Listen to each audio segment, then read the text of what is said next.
ఈ మ్యాచ్ కోల్కతాలోని iconic Eden Gardens లో రాత్రి 7:30 గంటలకు జరుగుతుంది. విశేషం ఏంటంటే ఈ రెండు జట్లు కూడా తమ మొదటి మ్యాచ్ల్లో ఓడిపోయి పాయింట్ల ఖాతాను తెరవాలని కసిగా ఉన్నాయి. కేకేఆర్ ముంబై ఇండియన్స్ తో జరిగిన మ్యాచ్లో 221 రన్స్ చేసినా కాపాడుకోలేకపోయింది. ఎస్ఆర్హెచ్ డిఫెండింగ్ ఛాంపియన్స్ ఆర్సీబీ చేతిలో ఓటమి పాలైంది. Pitch report: Eden gardens pitch ఇప్పుడు బ్యాటర్లకు స్వర్గద్వారంలా మారింది. ఇక్కడ 4లు, 6ల వర్షం కురిసే అవకాశం ఉంది. మొదట్లో పేసర్లకు కొంచెం స్వింగ్ దొరికినా మ్యాచ్ సాగుతున్న కొద్దీ సిక్సర్లు కీలకమవుతాయి. టాస్ గెలిచిన జట్టు ముందుగా బౌలింగ్ ఎంచుకునే అవకాశం ఉంది. ఎందుకంటే సెకండ్ ఇన్నింగ్స్ లో మంచు ప్రభావం ఉండవచ్చు.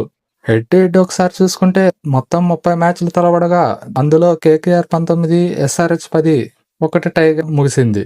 రికార్డుల పరంగా కేకేఆర్ స్పష్టమైన ఆధిపత్యంలో ఉంది.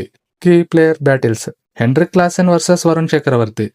క్లాసెన్ స్పిన్ను బాగా ఆడతాడు, కానీ వరుణ్ చక్రవర్తి తన మిస్టరీ స్పిన్తో అతన్ని ఇబ్బంది పెట్టగలడు. అజింకా రహానే వర్సెస్ ఎస్ఆర్హెచ్ పేసర్లు. రహానే తన హోమ్ గ్రౌండ్లో ఫామ్లోకి రావాలని చూస్తున్నాడు.